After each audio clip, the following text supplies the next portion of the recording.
Cradled in the lap of the sprawling Eastern Ghats, Araku Valley is an underrated gem.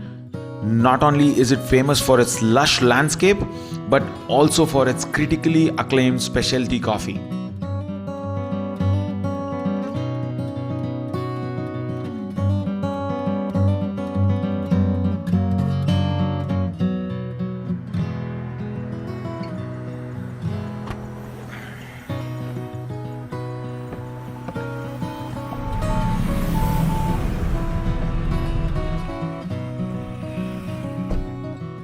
I'm Suhas Dwarkanath, an entrepreneur, coffee lover, and a brewer.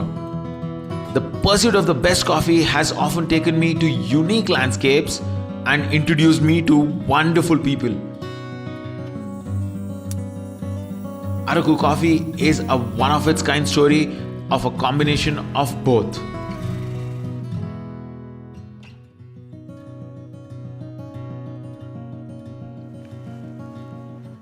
Araku, in the local language, means red earth. It is this peculiar soil of the region that gives the valley its name, and perhaps the unique quality of coffee.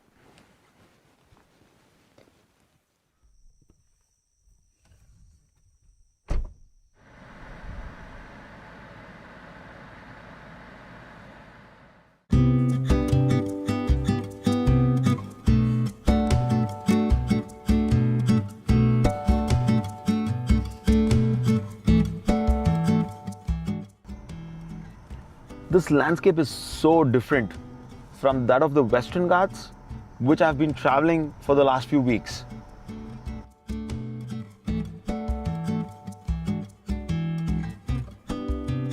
I'm headed to meet the experts who have been instrumental in transforming tribal livelihoods through the growing of coffee in this region. In the early 2000s, the Nandi Foundation began working in this remote and inaccessible region to transform the lives and livelihoods of local communities using regenerative agriculture along with other empowerment initiatives. It was out of these efforts that Araku Coffee was born. Anupama, thank you so much for having me over at Araku Coffee. It's such a pleasure to be here. Could you tell me, how did it all start? So it all started in 2000 when our CEO Manoj Kumar visited the region and met with the communities and was exploring opportunities for any help we could provide to the communities. Coffee came from the communities as a request. The communities don't drink with a cash crop, and that is when the coffee journey began.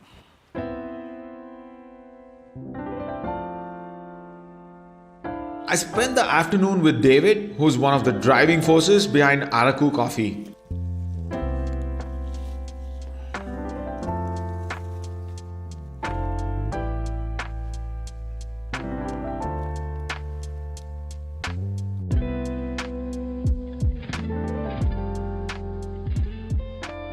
How are the coffee growing dynamics different in Araku in comparison with the traditional coffee farms?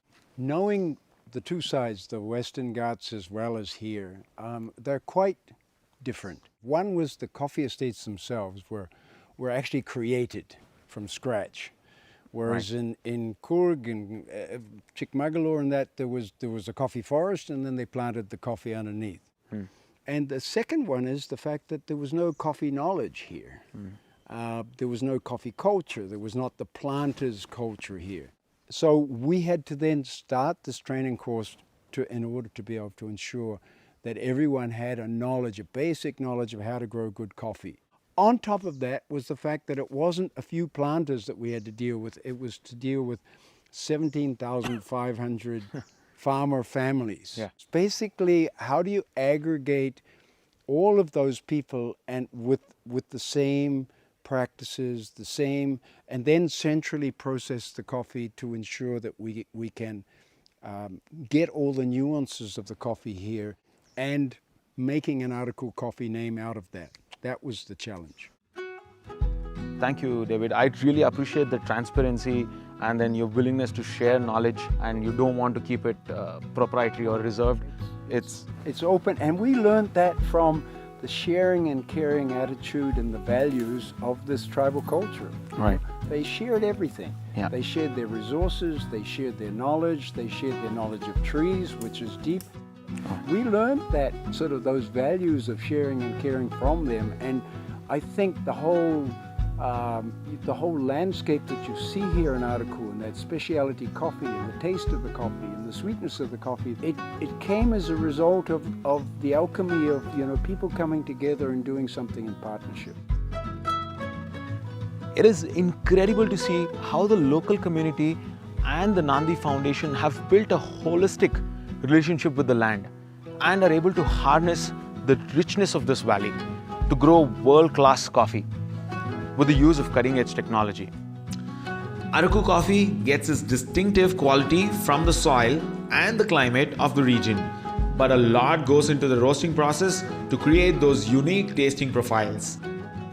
Vinod, what are the processing methods that you do at Araku Coffee? Our main process is three process. One is called natural process. You can see this, and another one is called washer process. And the third one is major one is honey process. You smell this, how the caramel and fruity note is comes out. Smells like real fruits in there. Nice.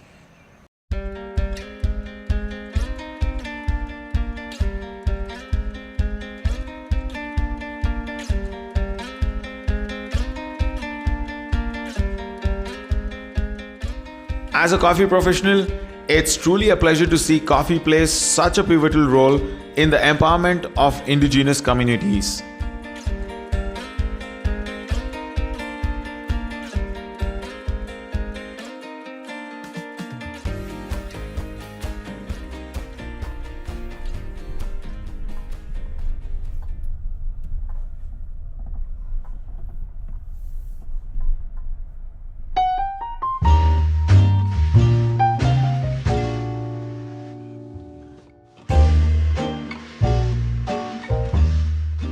Cupping is a process of tasting and scoring a coffee, and it was developed by Specialty Coffee Association.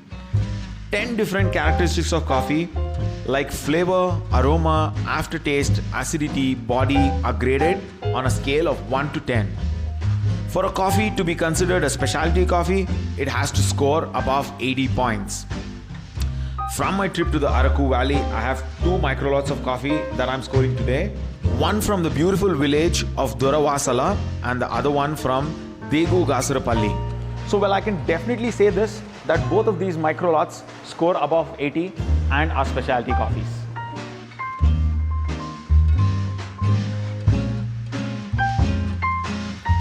Next, I traveled to the far northeast to explore the exotic and aromatic coffee of Nagaland.